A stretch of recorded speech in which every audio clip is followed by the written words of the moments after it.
Martin Widmark, you are the creator of the successful Lasse-Maja detective stories for kids and of other books. You are also very much engaged in promoting children's reading and culture, both in Sweden and in other countries. Can you tell us a little about this? Yes, I am engaged in the reading I could say in two different matters, because in Sweden we have a big problem with the reading at the moment. We have around 20% of the 15-year-old students are leaving school without knowledge enough in reading, so their ability must raise. So that's one of my big engagements in Sweden.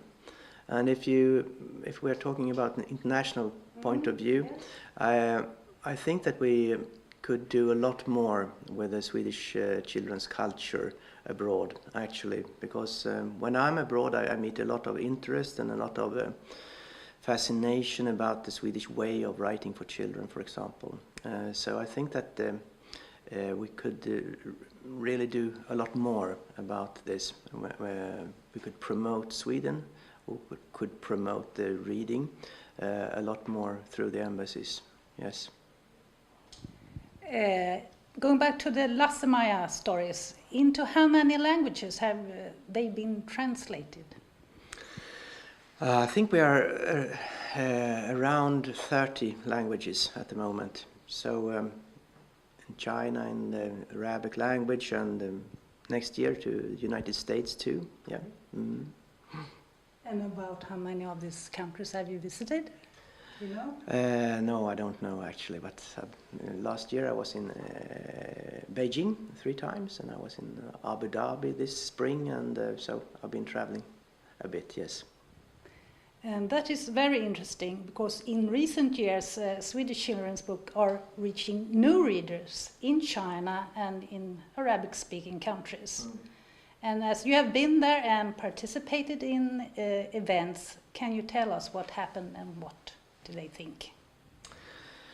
I think that we have a big treasure of good stories for children in this country, and this treasure box is interesting for other countries too, because they are easily translated into a new language, and we could in that way be introduced in a very nice way in other countries. And when I was in China last year, I had got a lot of questions about the creativity process behind the writing and behind the working together with children, because I noticed that the Chinese, my colleagues in China, were really interested in how we look upon children in Sweden, and how we do to make the creativity process start up.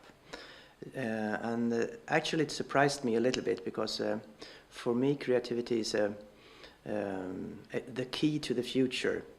And I thought it was such a fantastic experience to get the questions from the Chinese colleagues, because they are really interested in how to make up a new thought, how to make up a new story, and so on. So there was a big interest there, really. I know also Swedish embassies have been involved in some of these events. Mm. And how do you think Swedish embassies best can help promoting Swedish literature in the world? I mean, the embassies already know this, of course, but for me it's interesting because there are so many people, for example, in Beijing or in Abu Dhabi, that want to cooperate with the Swedish embassy, because it's a big thing for a foreign publishing house to make cooperation with the Swedish embassy, with all the embassies, of course, but with the Swedish embassy. So the Swedish embassy has a strong position. If they want to contact the publishing house will send somebody immediately, because they are interested in this kind of corporations. So as an embassy you could use this, I think, when you want to promote a writer or a musician or a theater group or something, because the interest is enormous around the embassies, because of course the foreign publishing houses know the possibilities that the embassy has. And the last question, which were your favorite stories or writers when you were children?